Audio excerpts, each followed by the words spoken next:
So here we go again. Championship Rugby League time, Wednesday, 7 p.m. Can only be, of course, a bit of Championship Rugby League with Craig. How are you, mate? You well? I'm very well, mate. Yourself? Yes, very, very good indeed. Let's get to it. First of all, let's talk a bit of Salford. Mark Sneyd has been announced this week, going back to Salford. I would say this is just what that club needs, probably in the short and probably medium term. I expect maybe a coaching role for him as well.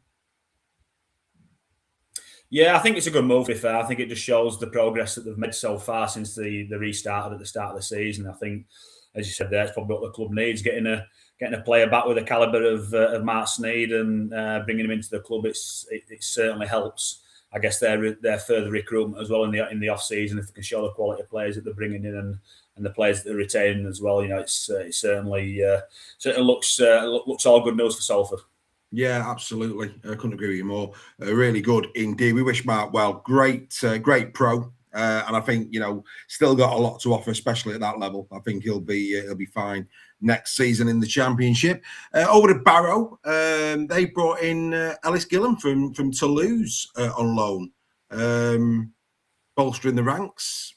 Any thoughts on that? Yeah, he's been there before, hasn't he? He's played up there, so he's no stranger to Barrow. I think they're looking at. I guess I think they lost a couple of players, haven't they? And it's a long season, and when you've got a few players that are injured as well, and you need to get a little bit of strength in depth in there for the running towards the end of the season. I think it's probably sensible from Barrow doing that and just trying to pad their squad out a little bit for the last few league games, and then certainly coming into the playoffs as well. So I think the timing wise, it's probably right now because you need to get your players. I think you've got to have played a certain amount of games before the deadline. So they've probably done that to time that so he can be fit and available for the playoffs at the end of the season. Yeah, speaking of other moves, I don't know if you've got too much knowledge of Alfie Hallwell from Cass, but he's gone over to Newcastle, hasn't he? Tom Inman, of course, he's doing really well for York at the moment. Of course, he was at Newcastle, gone across to York, seems to be getting regular first team rugby league now at York. So they brought a young lad, Alfie Hallwell, in from Cass. Do you know much about him? Yeah, he were at Cass when I was there, mate. He was obviously a young kid coming through academy then. Decent 9. He's got a little bit of deception around 9. He's good at picking up from dummy half, quick play the balls, that sort of stuff. So he's your sort of typical 9 that's that you want to expose, sort of quick rucks and picks up and goes and picks people off. So it'll be interesting to see how he goes in the environment playing against men week in week out. Yeah, it's a step up, isn't it? It'll be interesting to see how he goes. We'll keep a close eye on that between now and the end of the campaign. Bit of noise growing. I mean, obviously, London.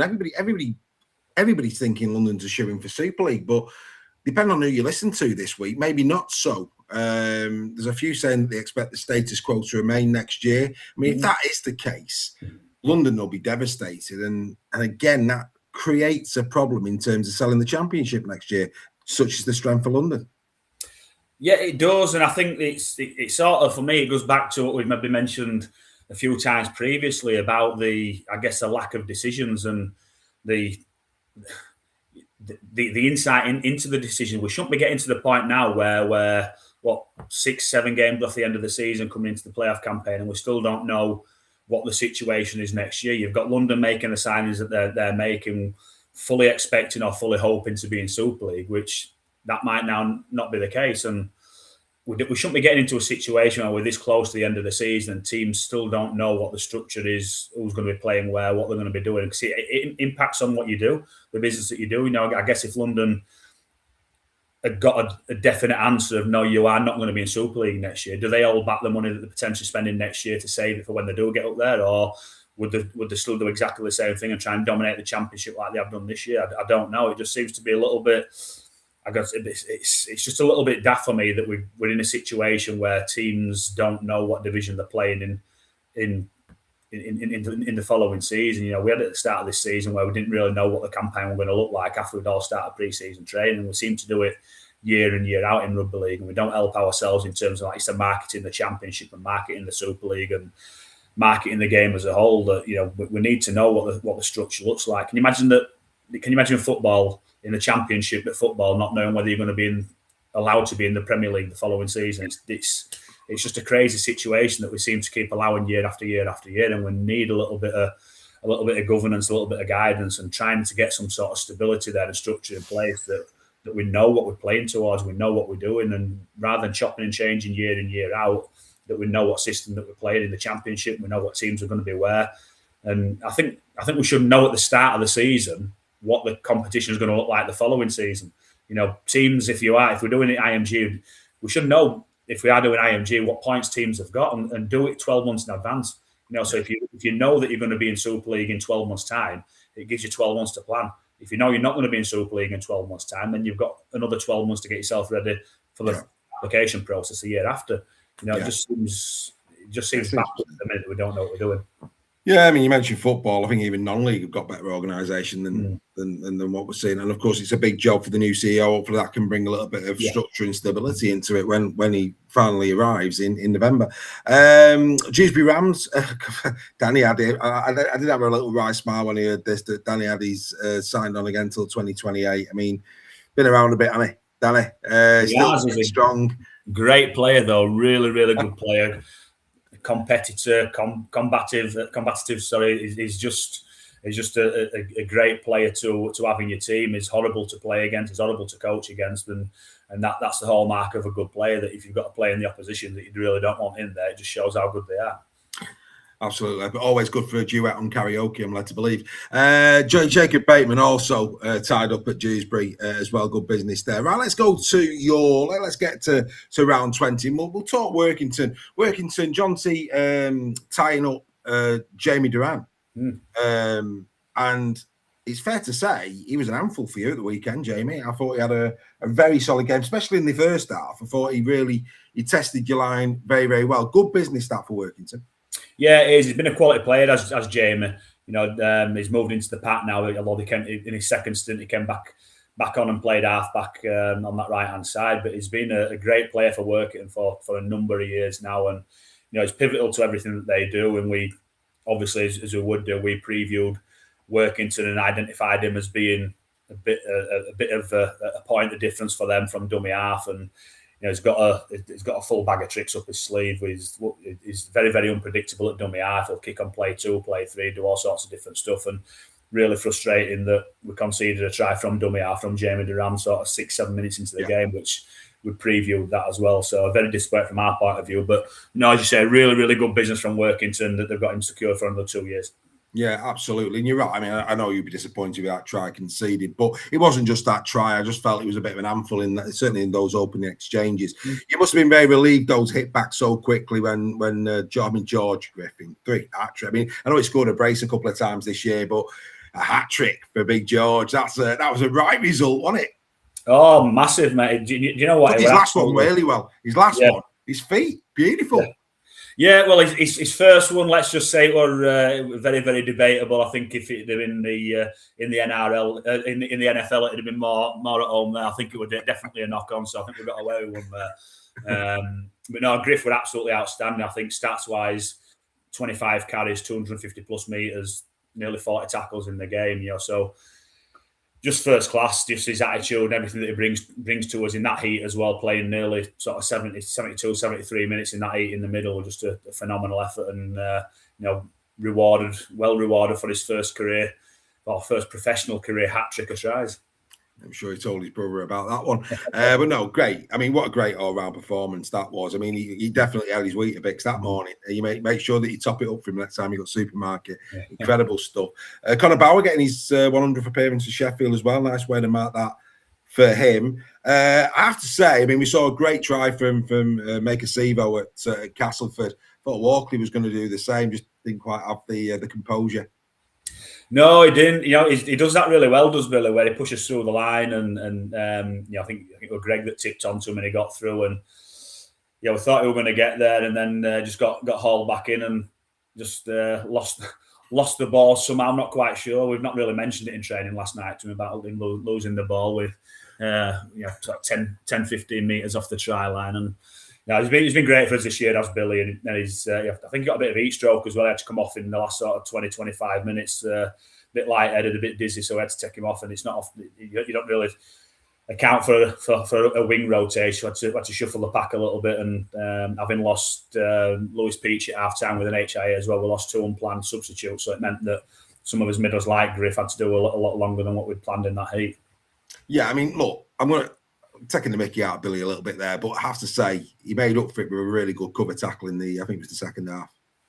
Yeah, he did. Yeah, Jordan Abdul put a bit of a kick through, and Zaringale picked it up and went heading down the touchline. We've got, the thing that was really pleasing about that was our scramble, our desperation to get back. We've got Kai Morgan getting back, we've got Jack Bussey chasing back, and then Billy Walker came back and made the cover tackle as well. But then we defended the play the ball from that break as well. So we had a number of people that got back to prevent the try, which were very, very pleasing from my point of view.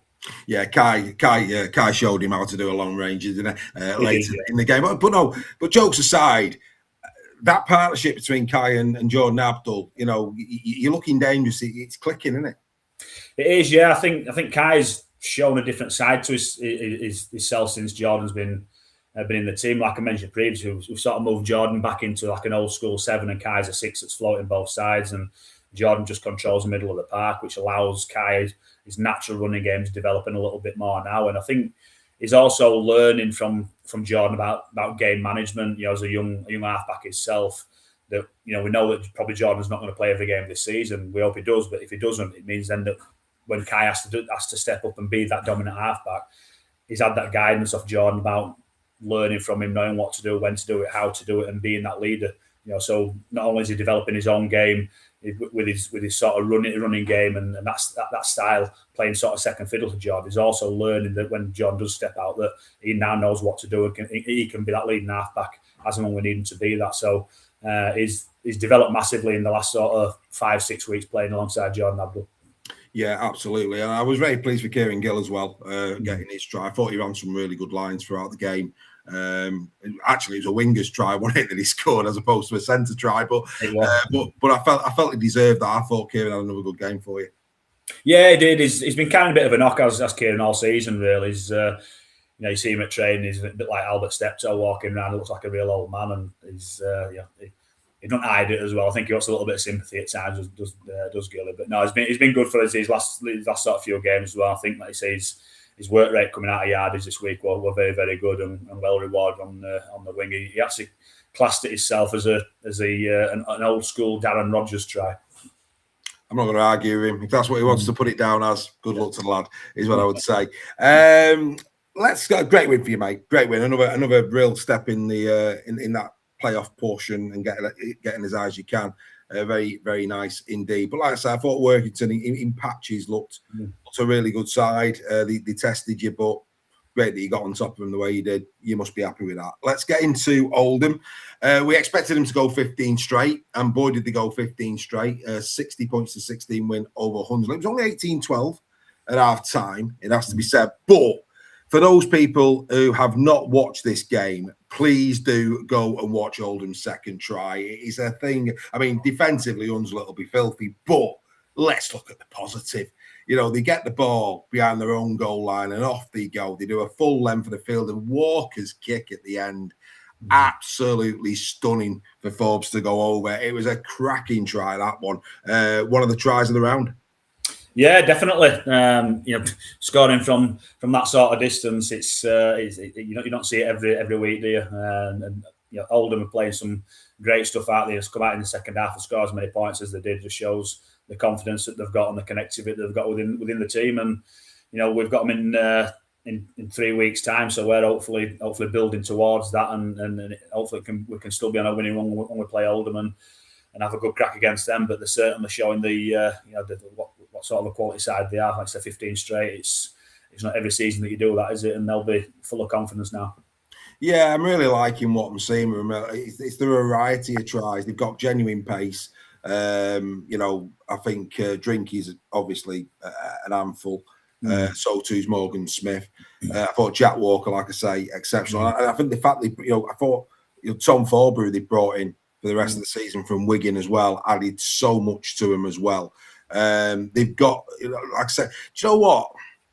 Not that I expect anybody to beat London, but I'll tell you now, the confidence that must be running through that side, it would be very interesting to see how they went against London, because they've got the quality in the team to really take it to London if they wanted to. I mean, he'd probably still have come up on the wrong side of the result. But at this moment in time, would you say that they're the most likely, if anybody, to take a scalp off London this season, based on the way they play?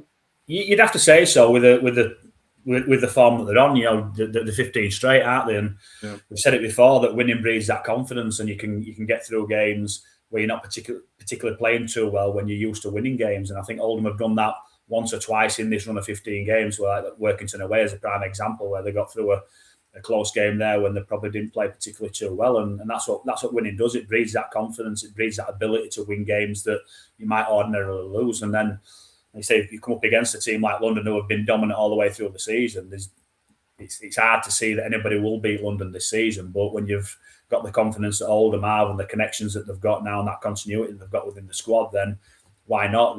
You've got them. You've potentially got Newcastle playing really well as well, and other teams that have been up and down. You know, Widnes have been consistent but then lost a few games. Doncaster exactly the same. You know, Barrow exactly the same. They've had a little bit of a dip recently of Barrow as well. You know, but anybody at the minute, you'd probably say Oldham. Yeah, I mean, I just felt. I mean, again, you can only beat what's in front of you, and we know that. You know, we do know that the Hunslet have been lacking a bit of form of late, and I get that, but just the shape and just the way in which they were going about the business, I thought, you know what, who knows? I mean, nobody's expecting that scalp to come this year, but yeah, with the confidence that they must have, the run that they're on it's going to. If they do meet, I think they still to meet in the league, you know, between now and the end of the season. I'm not 100% sure. I'll have a quick look. I've got a lot of fixtures on my phone. Have a quick scan. I don't think they do, to be honest. So it would be in the playoff series if they do. Yeah, I think so. I'm not sure if Oldham had to play London this season. Right. Oh no, they do. My apologies, they do. Go on. They've got Barrow this week, Doncaster the week after, Sheffield, and then London. Right. So yeah, that'll be an interesting one when that one comes around, especially if they can keep the players fit and keep playing the way they are. That could be an interesting one. Of course, you'll be hoping that you can put them to the sword when they play you the week before. But like I say, it's going to be a very interesting game when that one comes around. North Wales. And it wasn't 100. Let's look on the bright side. It wasn't 100. 90 this week put on North Wales by Newcastle. 16 tries. Andy Gikesi, 5 tries. Not a bad little haul for him, that. Coming out of North Wales. I bet he had a bucket full of sand as well. But well done to him on that one. And then, you know, off the field, Mike Grady stepping down. I'm right thinking he's only been there 5 minutes, hasn't he? Yeah, he's not been there long, maybe 4 or 5 games, hasn't he? It's I'm not sure as well. Reading the press releases, and is there a little bit of confusion about who's made what decision? You read the press release from North Wales. It sounds like they've made the decision that they've got rid of him, but then Mike's put out a message saying that he's made the decision to take a step back and step away. You know, so I don't know what the situation is there from external, but it's a sorry state of affairs, and we're saying it's a positive they've not conceded 100 points. You know, it's not a great look for we've said it before. It's not a great look for the competition that we've got teams that are consistently in the realms of conceding 100 points week in, week out. It's not a great look. We had it with South Wales, West Wales, whatever you want to call them, a few years back, didn't we? Where it was getting to the point week in, week out, they'll concede 100 points, and it's not a great look for the game. It's not a great look for marketing and anything like that. We need a competitive competition, and we've certainly not got that with North Wales. I mean, we've had games this year. We basked in some of the late finishes this season where, you know, games have gone right down to the wire. This week didn't lend itself to that, you know, with the exception of perhaps your game and the Dewsbury game, which we'll come to in a minute. I think the vast majority were pretty comfortable wins.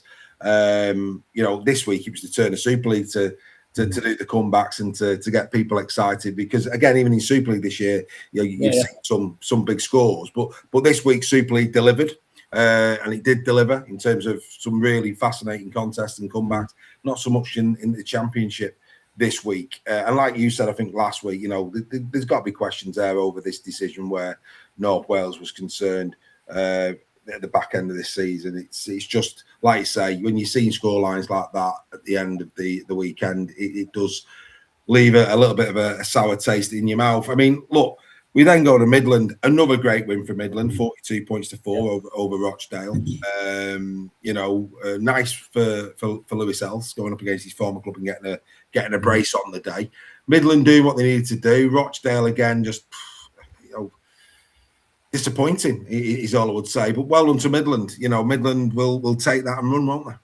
Yeah, very dominant. I think defensively, certainly in the first half, and I'm going through the game myself because obviously we played Rochdale at the weekend, and I think they were very, very clinical. Were Midlands attacking wise, and they just picked Rochdale apart on Rochdale's right edge. They've got Ross Whitmore, who's normally 9 or 13, playing in that back row, and I think they isolated them a couple of times to get through. And there were a couple of times in that opening 15 minutes where Rochdale put a nice little bit of shape on Midlands, and a couple of last-ditch tackles which prevented Rochdale scoring. And had they scored 1 or 2 tries on them occasions, it might have been a slightly different game. But just the desperation from Midlands just to make that last-ditch tackle and then go up to the end of the field and be really clinical and score points, it changed the game a little bit. And then they didn't really throw a great deal at Midlands after that, didn't Rochdale? And very, very dominant with Midlands. So a really, really clinical performance from them. Absolutely. Now, last week I nearly fell off my chair because you said, and I bow to you, I do. You said, don't count out Whitehaven for playoffs, and I said, I don't know about that. Now, don't get me wrong, they still have played 19 games, and we've got to take that into account. However, Mr. Lingard, they're in the playoff places at the end of this round. So do you know what? I have to tip my hat to you. They might not stay there, but they're thereabouts, mate. It was a big shout that last week, and I was quite dismissive, but fair enough. They're there. They're doing well. It was 4 home wins in a row. Starting to get a bit of form. 46-16 over Gould. They'll be very happy. Well, Whitehaven fans. Yeah, they will. I'm taking it as a win. I'm taking it as a moral victory. That even if they don't stay there, I'm gonna take it as a little bit of a win, that one. But no, I just thought with the form that they're on and the run of games that they've got, they're all against teams that are there and thereabouts around them. So they've got as much chance to win the games as they have to lose them. I don't think there's a definite favourite in any of the games that they've got left. So I think with the form that they've got and the confidence that they'll be getting, I think there's an opportunity for them there just to pick up a few more wins. And yeah, they've played a couple of games more than what Dewsbury have, but they've got Dewsbury still to play. And I think if they keep maintaining the form that they've got, I think they've a real good opportunity to nail that last playoff place, and potentially even get a little bit higher. Now that Batley are clinging on a little bit, aren't they now in the playoff place as well? But I think they're on a run of 4 consecutive defeats at Batley, and they've got a tough game against Doncaster on Friday. So they might not win that game, and they're trying to get themselves out of the hole. So they might be get dragged into that battle for the playoffs as well. Yeah, maybe. And look, we've got to look. I mean, the scoreline looks as if Gould were well and truly beaten. And in the second half, they were. But we've got to say, first period, it was a real tight tussle. It was only 14-10, but those 2 tries in the first 10 minutes of the second half made the lead for me at that point unassailable for Gould, and Whitehaven just put the foot down, and that was that. Yeah, definitely. And so once you start winning games, you find ways to turn games into your favour, and that's what Whitehaven have done. Like they were 3 out of 3 previous to that. Now 4 out of 4. They're full of confidence, and there might be some of these games that are coming up that end up very, very close, and they might find a way just to get through because they've got that confidence within the team. They've got that knowledge and that wherewithal to get through these games. Absolutely. And of course, the team that they replace in the playoff places is Dewsbury, which I felt probably next to yours was probably one of the better games of the weekend, if I'm being honest. And what was interesting about this game is Dewsbury in the first half looked for me in pretty good fettle. They looked in control for long periods of that first period. They really did. Can't fault Halifax's second half performance. I thought both Ben Tibbs' tries were taken really, really well. And that for me, that was the point where it really turned when Tibbsy went in and got his brace. But a good game. Like I say, I think Dewsbury will look back on that and go, not sure what happened as they went into the second half, because like I say, first half they looked in a really good place and in control. Yeah, I've seen March's interview after the game, and obviously he's massively disappointed that they didn't go out in the second half and perform as well as they did in that first half. And listening to him speak, he says that they talked about everything that Halifax would do, and they did that. So it doesn't sound like that there were any surprises there. I think Bailey O'Connor got sent off as well. I'm not sure what period of the game that was and how much impact that had on the final outcome. But Judge would certainly be disappointed in that one. That I would imagine they would have had that game earmarked down certainly at home as a victory to try and cement the place in the playoffs. But now they give themselves a little bit of a task to get back in there. Yeah, absolutely.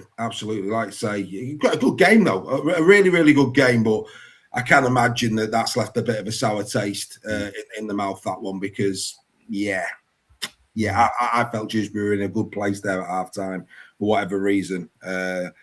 The standards fell a little bit, but all credit to Halifax. Another great win on the road for Halifax, and again, another team who's had it tough this year. And I think this is the thing, isn't it, where North Wales is concerned. And you look at Swinton, who's had their issues this year. You look at Halifax, who's had their issues this year.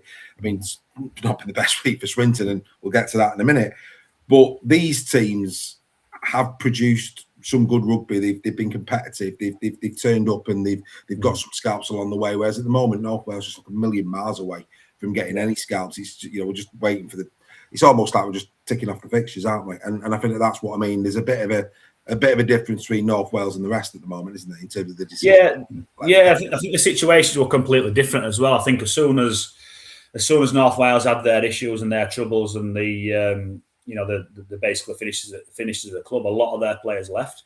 So when they actually started again, they didn't have any players at all, or very, very few players. His Halifax was slightly different. Yeah, they lost several players, but they kept the majority of the players that they had previously. So it weren't a case of starting again as a completely new team with no players, which is what North Wales did. And I think that's the disappointing thing, is that the decision was made after a number of North Wales players left, and it shouldn't then have been a case of, right, are you financially viable to the end of the season? Yes, we are. Well, what team have you got? What players have you got? Because you've got 9-10 players that have already left and joined other clubs. Where are you going to get your players from? The only place you could get them from were amateurs or young kids that are in Super League that they're going to get in on loan.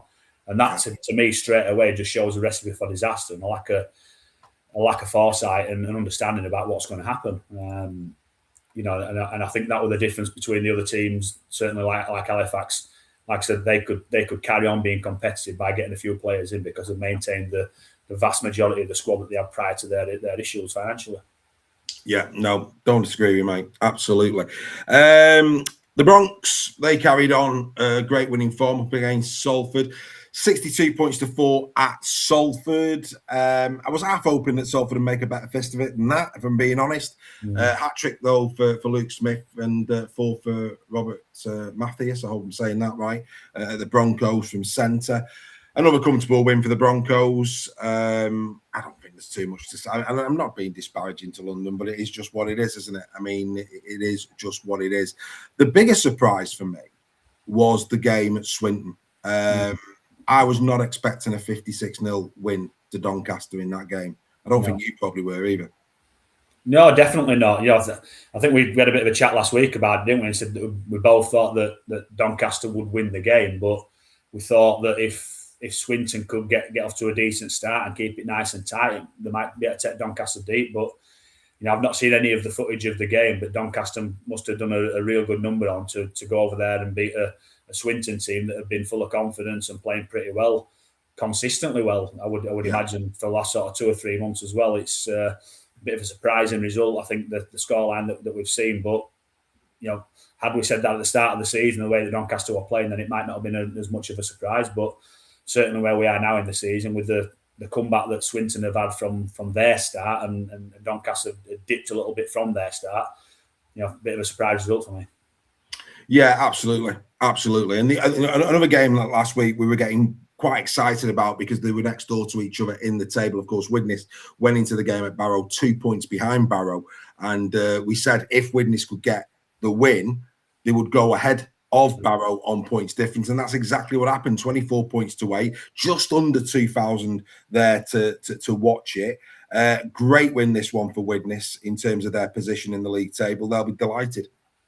Yeah, there will be. And I mentioned last week as well, I think one of the question marks around Widnes was getting the results over teams that are in the top 6 or beating the teams that are below them, but they've lost previously to Oldham and to Doncaster, teams around them in the top 6. So they'll take a massive amount of confidence from this building towards a player so that they can beat the teams around them, not just the teams that are below them in the table. And Barrow on a bit of indifferent form at the minute. They're struggling. They've lost a few games recently, so that'll be a bit of a concern for them that they'll want to start getting back to some sort of winning ways. I know bodies-wise have been struggling a little bit with some injuries, and that's what happens over the course of a long season. As a team, you have periods in the year where you're losing bodies. We've had it ourselves a number of times this season. We seem to be in an okay place at the minute, and fortunate for us, that's coming at the right time of the season where we're getting some bodies back and managed to get in a bit of consistency. But if you get it at the wrong stage of the season now, coming into the back end of the year, then it's very, very difficult to maintain that form towards the end of the season and build into the playoffs.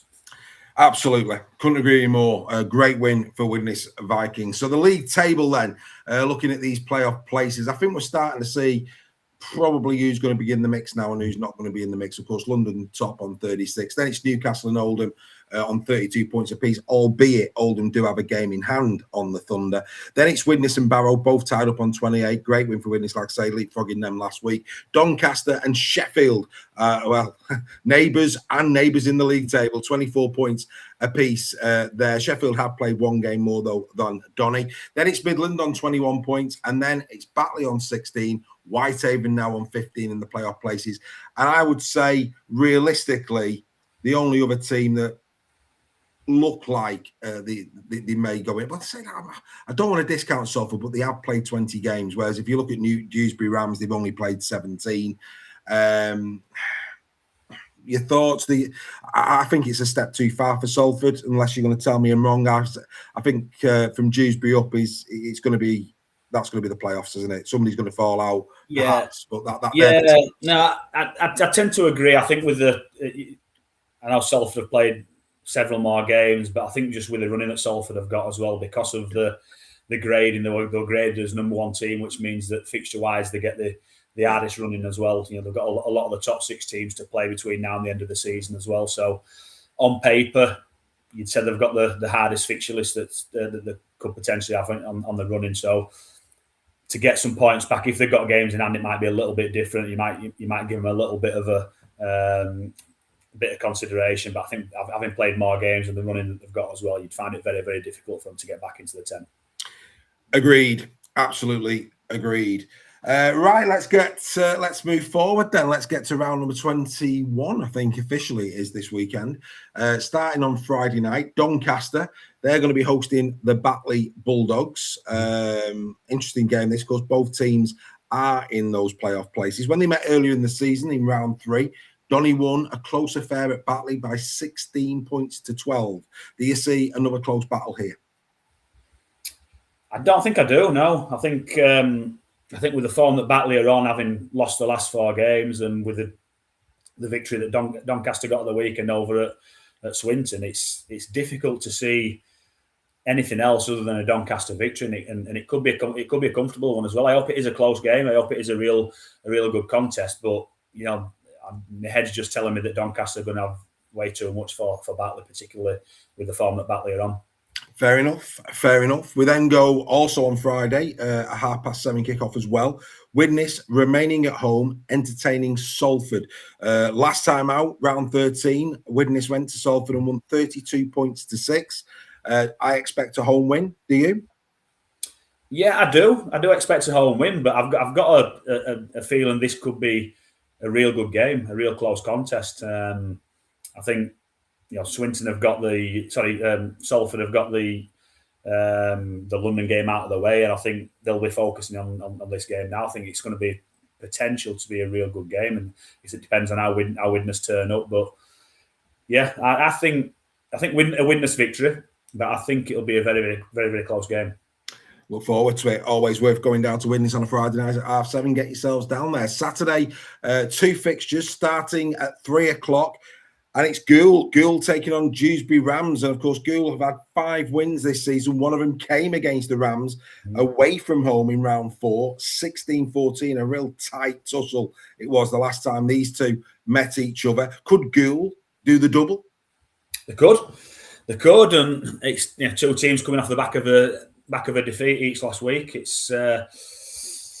Again, it's on paper. It's got the makings of a real good close contest. And Dewsbury will be wanting to get the victory to try and get themselves back into the playoff mix, won't they? And I think it's probably edged more towards the side of Dewsbury based on how they've been more consistently this season. But goal at home, why not? It's a difficult one to call. Yeah, I mean, strike-wise, very, very similar in terms of the amount of, an average point scored per game. But there's a big gulf in terms of the defence. Gould have leaked a hell of a lot more points this year than Dewsbury. But like I say, home field advantage. And like we've said time and time again throughout the season, there'll be a feel-good factor. Gould know they've got that win over Dewsbury earlier in the season. So that should give them that added bit of confidence going into it. I just think Dewsbury might take this one. But it should be, hopefully, a very close game, an entertaining game. Let's hope that's the case. Newcastle taking on Swinton. I mean, they played each other in round 6. It was a different Swinton back then, 36 points to 4. But then they've just gone and got hammered by Donny. So I mean, I'd have gone Newcastle anyway, and I would have done. What we're hoping for here is a better version of Swinton this week, aren't we? Yeah, we are. And you would probably a bit of a contradiction, really. You probably said that if they're playing at home, it'd be more of a chance to get that version of Swinton, but they just had 50 points put on them at home, haven't they? So yeah. I just think with the way that Newcastle are playing and the consistency that they've got, you've got to say it's going to be another big home win for Newcastle. Yeah, absolutely. We then go to Sunday, a 2:00 kickoff. Midland Hurricanes taking on London. Just to put this into perspective, they have, of course, played each other twice this year, once in the 1895 and in round 13. And the score has been an average of 63 points to 12. That's been the average score in those two games. Very consistent. London scored 64 and 62 in those games. And, of course, nilled Midland on one occasion. I do not see anything other than a London win, perhaps a similar type of scoreline. Yeah, I'd probably say so. I think we can play the same record on London every time that we predict their scoreline, can't we? And it's not being disparaging to anybody who they're playing. It's just the comment and a compliment for how good London are and how consistent they're being. Right, your guilty pleasure this season, or at the moment anyway, Whitehaven. Great run of form, going to Hunslet. They got beat, though, by Hunslet at home in round 11, 30 points to 10. So they can't take this one for granted. That said, Hunslet at the moment do appear to be a team that are really scratching for form. Whitehaven should go into this with bags of confidence. Do you expect a Whitehaven win and the surge up the table to continue? I've got to back them, haven't I? I've put all my chips in the middle of the table on Whitehaven in player, so I've got to back them. And as you say, that Hunslet confidence-wise will be shot to bits at the minute. I think bodies-wise they're shot to bits as well. So it's it's backs to the wall time for them, and they'll be looking at trying to get a performance at home and get a victory at home as well. But it's when you're in that run of form and you're losing consistently as well, it's they are conceding a lot of points. I think they conceded 40 odd a few weeks ago against Workington as well. The leak in points, and that's what's difficult to stop. When you're in that mode of leaking points consistently, it's very, very difficult to put a plug in that. And you can sometimes try and play your way out of that and score more points than the opposition. But if you're trying to do that as well, you can come up with a lot of errors and force things that's not there and put yourself under a lot more pressure defensively as well. So it depends on what mentality that they come out with. If they come out to score more points than the opposition rather than restrict the opposition, it could be exactly the same. So, difficult time for Hunslet at the minute. And yeah, I've got to back Hunslet. I've got to back Whitehaven. Just because I've tipped them for the playoffs. Yeah, I agree. And look, I think if it's the old adage in rugby league that I think when your backs are against the wall, the last thing you can afford to do is try and outscore an opposition. Most. I'm sure you said the same thing, but I've heard throughout the years that when you're in adversity, it's your defence where wins come from. That's where you've got to start the process, and be interesting. It'll be interesting. Oldham going for 16 straight, and they're going up against Barrow. And if the record books tell you anything, Barrow don't like going to Oldham. They really, really don't. History is very much here on Oldham's side. Oldham also beat Barrow 40 points to 18 in round 12. I'm going to go 16 in a row. Yeah, I'd agree. I would. And again, just because of the way that they're playing, the form that they're on, the consistency that they've got, but also the way that Barrow are playing at the minute, they're probably a little bit of lack of confidence with the results that they've had recently, and then on a bit of a downturn in form. It's difficult to see them going to a really confident, strong Oldham team and winning that game. So I tend to agree with you. I've got to back Oldham. Got to back Oldham. Absolutely. Couldn't agree with you more. I think it's going to be an Oldham win. I'll tell you what is really shocking. The last time Barrow beat Oldham was at the Watershed. Right. Guess what year? Ooh. I'm going to go 87. 81. Ooh. I know. so on that basis, 16 in a row probably seems feasible, doesn't it? But what do you know? Barrow will turn up now and turn all that said. They're there to be broken, aren't they? These type of records. Right, you're going up against Rochdale. A good win for you at home last week. Going up against the Rochdale team that, again, as form hasn't been consistent. It's been a little bit off. I know you're not going to take them for granted. I'm going to back you to get another win. How confident are you? Any team news going into the game? Yeah, well, Lewis Peachy will miss. He came off at half-time with an HIA and didn't come back on. He failed that one, so he's going to be sat down for a few weeks at least now. So he's definitely out. Outside of that, I think we came through the game pretty well. Training last night, everybody who played, with the exception of Lewis, were fine. So we should be okay in terms of numbers. Corey Johnson, we're in the 21, didn't play. He's been struggling a bit with his shoulder. Whether he's good to go or not this week, I'm not sure. That'd be a week or two too soon for him. But if it were at the end of the season and we were short on numbers, he'd certainly put his hand up and play, or he'd try and put his hand up and play with his shoulder. I'm not sure if he'd get it, how I get it, but no, bodies wise, we should be all right. I think the good thing for us is that we've won the last 4 and we're pretty confident. We're comfortable with how we're going, and we're scoring quite a few points. But I think there's absolutely no chance of us getting any complacency this week, because we've already been beaten by Rochdale. We know how good they can be. We know they can score points on us, and they did a number on us last time we played them at their place and tore us to bits on an edge. So we know that they've got the ability to do that, which is great for me, because I can speak about that this week, and it just negates any sort of complacency whatsoever. And it also reinforces the message that we want to get better week on week now, between now and the end of the season. I'll look to try and fix some of the little stuff that we've not quite nailed over the last few weeks when we have been winning these games. So it's going to be a good test for us this week, but we're fully confident. The camp's really fine at the minute. Tell you what made me giggle then when you said that. You know what I mean? You did that with your arm. I caught a bit of Blazing Saddles last night. It was only a little bit. That bit where Wilder turns around and says, "Yeah, have you seen that? Steady as a rock. Yeah, but I shoot with this one."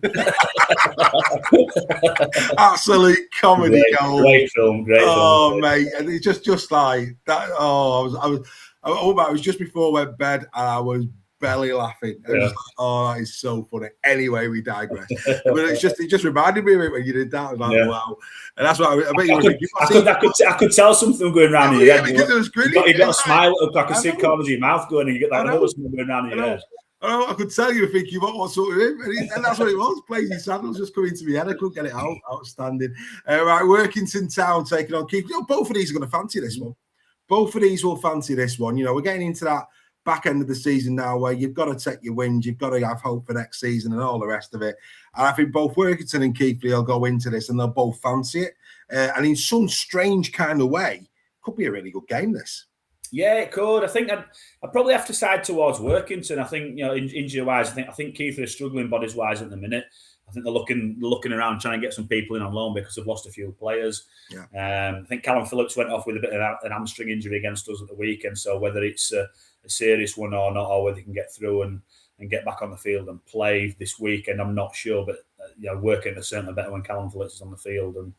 And I just think with the threats that Workington have got, and some of the players that they've got as well, I think they'll probably be too strong for Keith this week.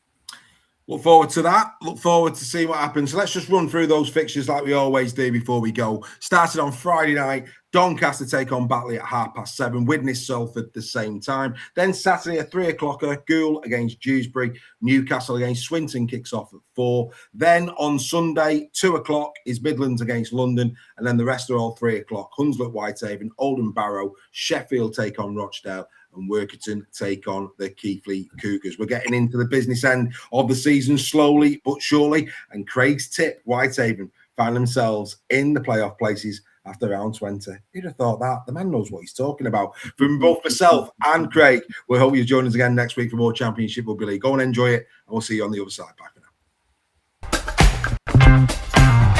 now.